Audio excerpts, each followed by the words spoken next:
in life. Elkanah worshiped and made yearly sacrifices year after year.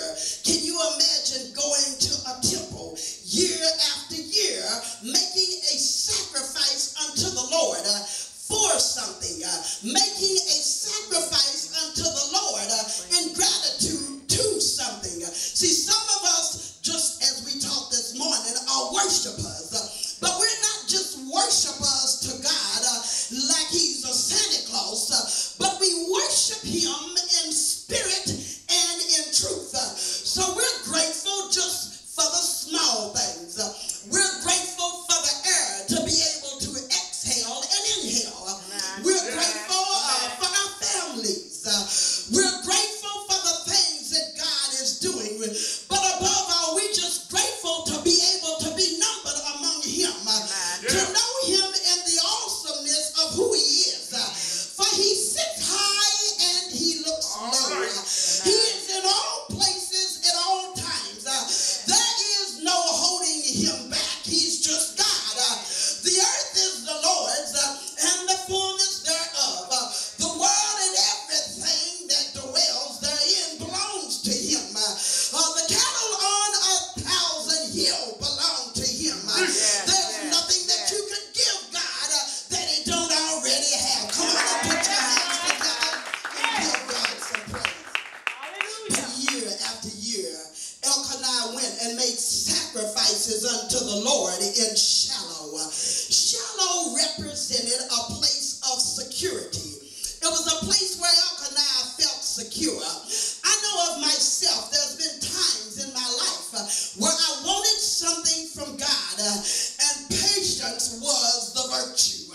Look at your neighbor and tell them patience was the virtue. Patience is a virtue, baby. I don't care how you look at it and what you think about it. It's hard in the time in which we're living in for one to just have patience. Am I right about it? It's not so easy to just want to wait on the Lord and be of good courage, because somebody in their mind is saying, well, where is God? I don't really know if he even exists. Look at the turmoil in the world today. But let me tell you something. God still reigns. He still sits on the throne. Because men's sins are growing wickeder and wickeder has nothing to do with him being God. Look at the trees.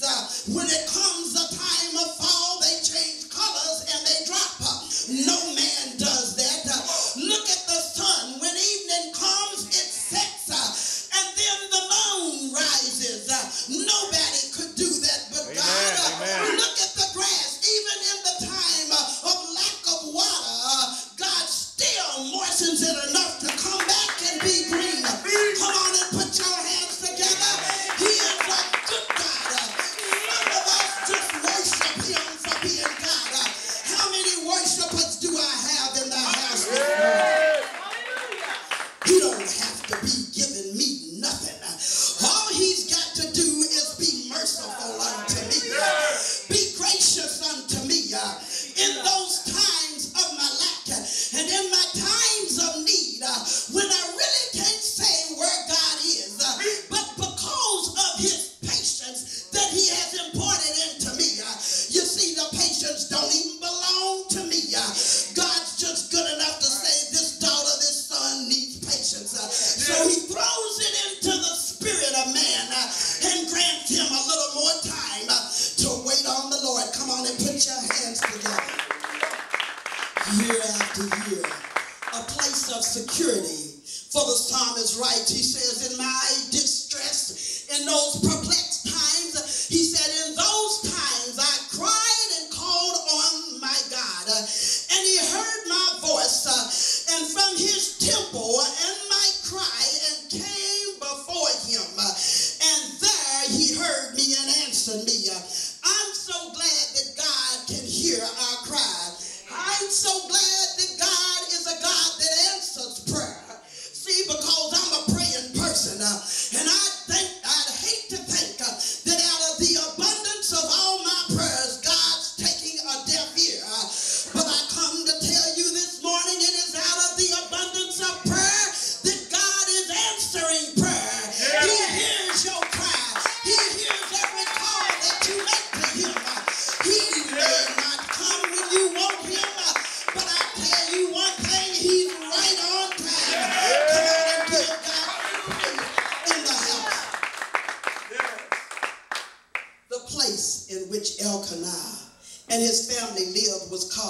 Ramathaim Zophim.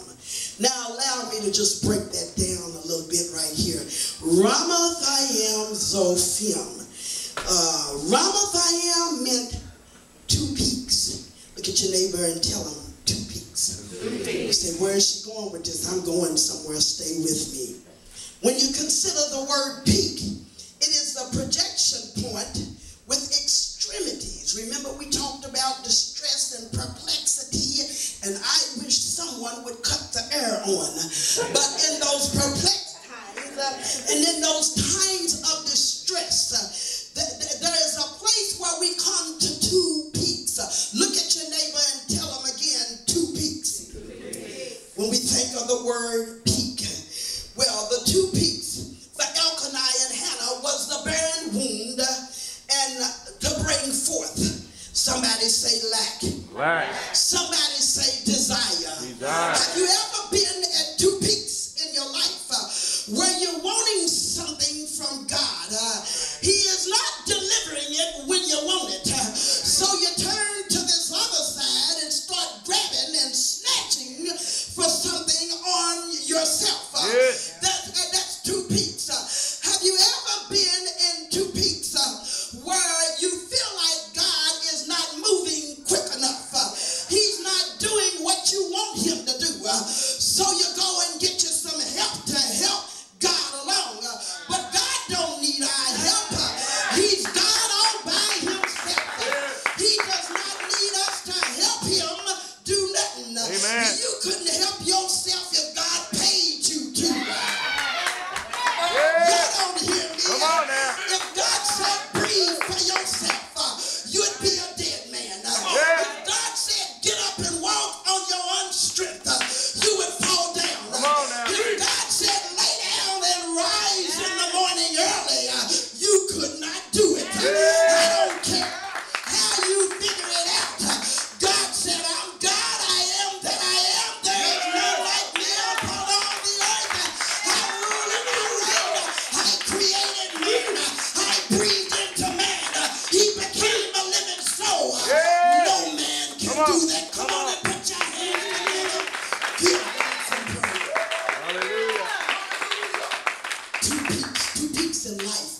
A place where you got this desire, a place where you got this need, a place where you're wanting God to do something quickly for you, and he's telling you to hold up, wait a minute. 2 peaks. Hallelujah.